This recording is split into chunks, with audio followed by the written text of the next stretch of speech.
You know, Rosa was asking me before the show if I was prepared for tonight, and I said, of course, I was a Boy Scout. Our motto was be prepared. Be prepared and don't touch me there. But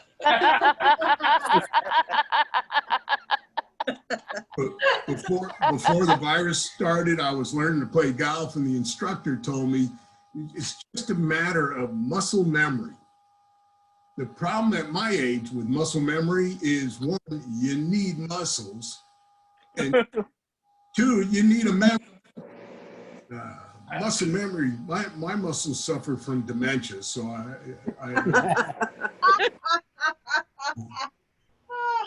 speaking of memory, I bought new shoes, and the soles have memory foam.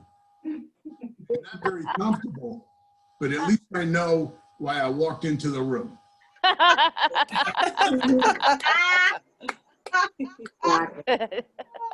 I'm not wearing them now because I forgot where I put them. What was that? Oh yeah, memory foam. Memory foam. Memory foam isn't always a good thing. It can be a problem.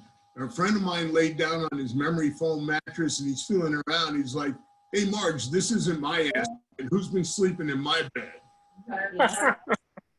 She's like, "Goldilocks."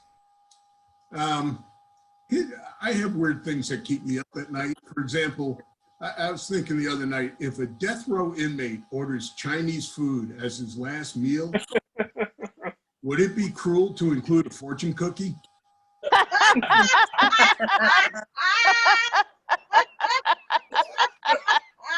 And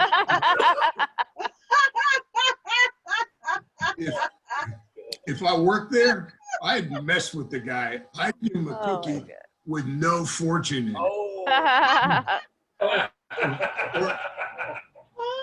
Or better yet, tomorrow's winning lottery numbers. And with Chinese food as your last meal, you know, at least you won't be hungry an hour later.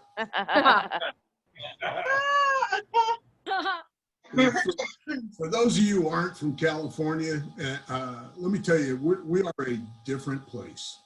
Only in California will a guy quit his job because he couldn't stand commuting 2 to 3 hours a day in LA traffic, then take a job driving for Uber.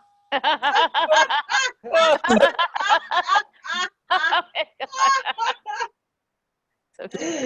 got a call from my 90-year-old mother, and she wanted to tell me about her newest boyfriend. Whenever I talk to my mother, she has a different man in her life. The relationships don't last very long because, well, at 90, the guys don't last that long. My mom wanted to break up with this one guy, but she didn't want to hurt his feelings. I said, what are you going to do? She said, well, he has bad emphysema. I can hold out a couple of months. She has a problem with all these guys. She goes, you know, we're going heavy in a relationship, and then they stop calling or texting. And I go, yeah, Ma, that's the true meaning of ghosting. Oh my God. I said, where do you meet all these guys? She said, well, there's a website for people my age called carbondating.com.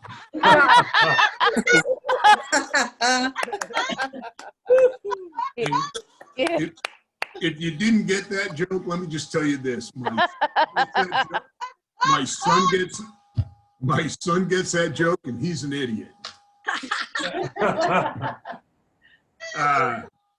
Beverly Hills is now doing its part to help the homeless population. They've started a needle exchange program, a welfare program, and valet parking for their shopping carts. Oh my God. Typical of Beverly Hills, the homeless are using the needles for Botox. And unfortunately, they're having a hard time keeping valet attendants because the homeless have been tipping them with empty soda cans and meth. And to keep the property values up, Beverly Hills is generously issuing the homeless designer cardboard boxes. I'm a trivia buff, and here's a little known fact.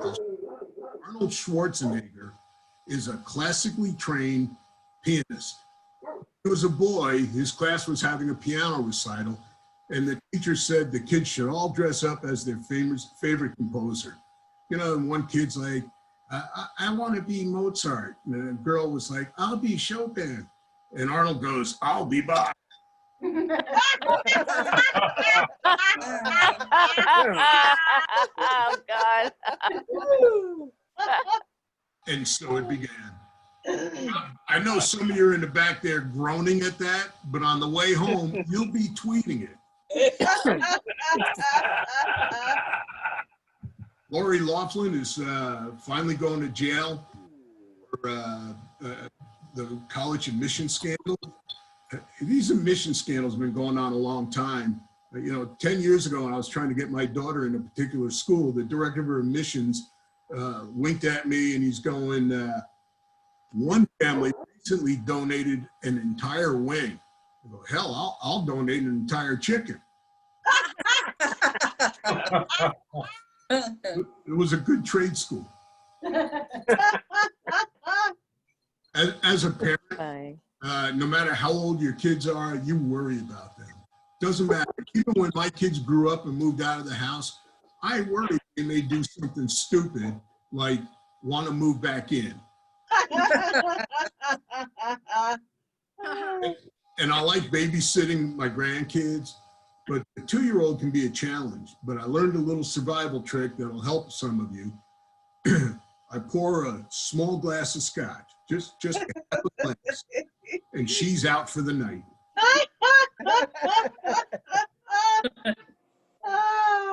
Ding. My wife, who I lovingly refer to as my little dream killer,